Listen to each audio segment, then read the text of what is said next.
জামাতের সময় বেশি নেই, কথা বেশি বলবো না। সময় মতো যদি সভাটা আমরা শুরু করতে পারতাম তাহলে হয়তো আরো অনেকের কথা শোনা যেত। আমি অবশ্য সময় মতো এসেছিলাম, 8টার সময় এসেছি, অনেকে দূর থেকে এসেছেন সময় মতো আসতে পারেননি। তারপরও সবাইকে আমার পক্ষ থেকে মোবারকবাদ জানাই যে আমার ডাকে আমরা যে প্যান্ডেল বানিয়েছি, যতজন লোককে আমরা দাওয়াত করেছি, আমার মনে একজন লোক অনুপস্থিত নাই, সবাই হাজির হয়েছে। এই জন্য মহান আল্লাহ তাআলার কাছে শুকরিয়া আদায় করি। আমি আলোচনার বিষয় এখানে ছিল যে বাংলাদেশ বিনির্মাণে আলেম সমাজের কি ভূমিকা। কারণ আপনারা এমন একটা জায়গায় নেতৃত্ব দেন, সেই নেতৃত্ব হল সমাজের সব জনগোষ্ঠীর নেতৃত্ব আপনারা দেন, ওখানে দলমত থাকে না। একটা মসজিদে যখন ইমামতি করেন, খুতবা দেন, তখন সকল ধর্মের সকল মতের মানুষ সেখানে উপস্থিত থাকে।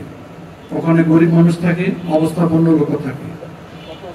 সুতরাং সবচেয়ে ভালো জায়গা আপনাদের অবস্থান, সেজন্য আমরা আপনাদেরকে আলেম বলি। আপনারা আমাদের সবচেয়ে সমাজের সবচেয়ে উঁচু জায়গায় অবস্থান করেন।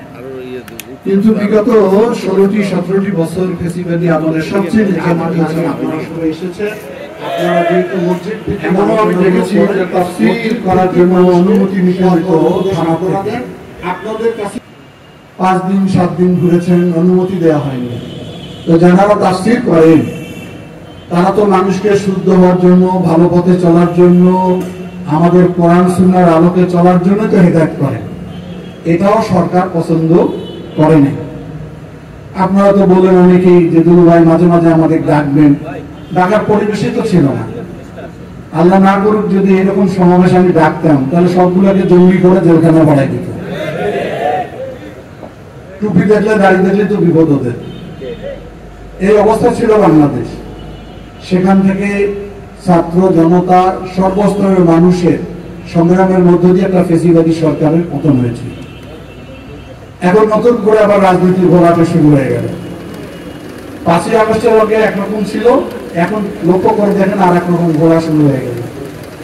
আমরা যারা বিএনপি করি, আমাদের তো জান্নাতে যাওয়ার কোনো রাস্তাই নেই। এখন যারা এগুলো বলে, আপনারা ভালো ব্যাখ্যা দিতে পারবেন, কারণ আপনারা ভালো জানেন। অনেকেই বলছে যে সৌদি আরবে তো দাঁড়িপাল্লা নেই, তাহলে সৌদি আরবের লোক কি জান্নাতে যাবে না? যায় নাই। আমার দাদারা যারা আগে মারা গেছেন, যখন এই মার্কাই ছিল না, তারা কি ইমানদার হিসেবে মারা যায়নি? এই যে ধর্ম নিয়ে রাজনীতি, এটি ভয়ঙ্কর। আর একটা ভালো ব্যাখ্যা দিয়েছেন যে ধর্মভিত্তিক ইসলামিক দল একটা হলে কোনো কথা ছিল না, আমরাও কথা বলতাম না, ওনারাই তো শত্রু ভাব। এখন এক একজনের বক্তব্য যখন ইউটিউবে শুনি আমি, এক হুজুর বলতেছে যে জামাত ইসলামের সঙ্গে সারা পৃথিবী যদি যোগ দেয় আমরা যোগ দিব না। আবার দেখি উনি জামাত ইসলামের সঙ্গে বসে আছে। তা কেমনি আমরা কারি বিশ্বাস করি? আমাদেরকে তো বিভ্রান্তির মধ্যে ফেলে দেয়, আমরা সব বুঝতে পারি না। সকালে একরকম বলতেছে যে ফেসিবাদ সরকারের প্রধানমন্ত্রী কপালে নাকি নামাজ পড়তে পড়তে দাগ হয়েছে, হুজুর সাহেব নাকি দেখছে, বলেন তো। উনি নাকি উত্তর দিচ্ছেন প্রধানমন্ত্রী যে আমি তাহাজ্জুদ নামাজ পড়ি, আমি নামাজ না পড়লে আমার দাদি আমাকে ভাত দিত না। তারাই এখন বলতেছে যে ওই ফেসিবাদ সরকার সবচেয়ে জঘন্যতম ছিল। এখন একটা সমস্যা হয়ে গেছে কি জানি, যে সবকিছু তো ভিডিও ধারণ করে সবাই। এখানে দেখেন কত ভিডিও আছে। আজকে যা বলবো, আবার এটা 5 বছর পর আমার কথার সঙ্গে বৈপরীত্য যখন হবে, তখন মানুষ আমাকে বিশ্বাস করবে না। এই ঘটনাগুলো অহরহ ঘটতেছে বাংলাদেশে। আর মানুষের ধর্মীয় অনুভূতি নিয়ে যারা রাজনীতি করতে চায়, তাদের বিষয়ে আমি কিছু বলতে চাই না।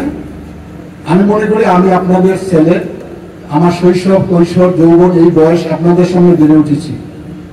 আমি চেষ্টা করেছি লালমনিরহাটটাকে আলোকিত করার জন্য। সেখানে আমি, আপনারা আপনাদের ভাবে আলোচনা করেন, মানুষকে দীক্ষা দেন, মানুষকে সৎ পথে আসা বলেন, খারাপ কাজগুলো থেকে দূরে থাকতে বলেন। এটার পাশাপাশি আমি একটা সামাজিক আন্দোলন করি, কারণ আমাদের ধর্মের বাইরেও তো অনেক লোক আছে।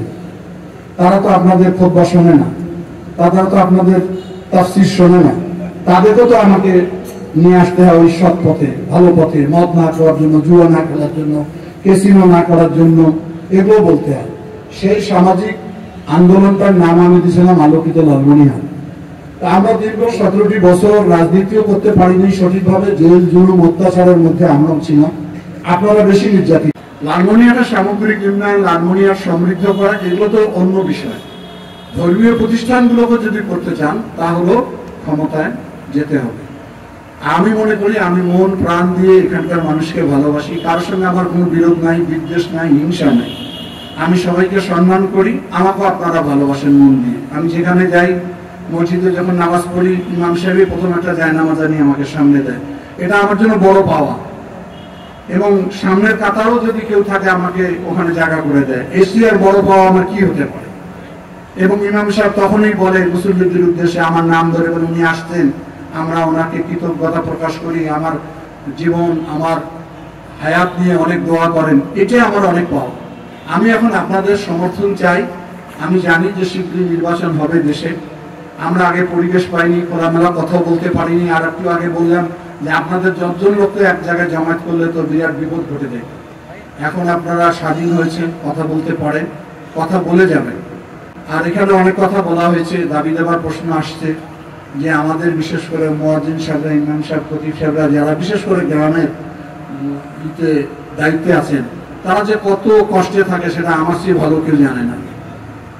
আমি জানি যে আমাদের পার্টির প্রতিষ্ঠাতা জিয়াউর রহমান এই ইসলামের জন্য যেগুলো কাজ করে গেছেন, সংসদে ইসলামিক বিশ্ববিদ্যালয় পড়া, বেগম খালেদা জিয়া এই মসজিদ ভিত্তিক শিক্ষা প্রতিষ্ঠান তৈরি করা, অনেকগুলো বিষয় রয়েছে। আমরাও মনে করি আমাদের যে আগামী দিনের যে ভবিষ্যৎ, উনি তো জিয়াউর রহমানেরই সন্তান, সুতরাং বাবার রক্ত যেহেতু তার মধ্যে প্রবাহিত রয়েছে, আমি বলি কোনোভাবে আপনারা অবহেলিত থাকবেন না, অপমানিত বোধ করবেন না, এতটুকু আমি বলতে পারি।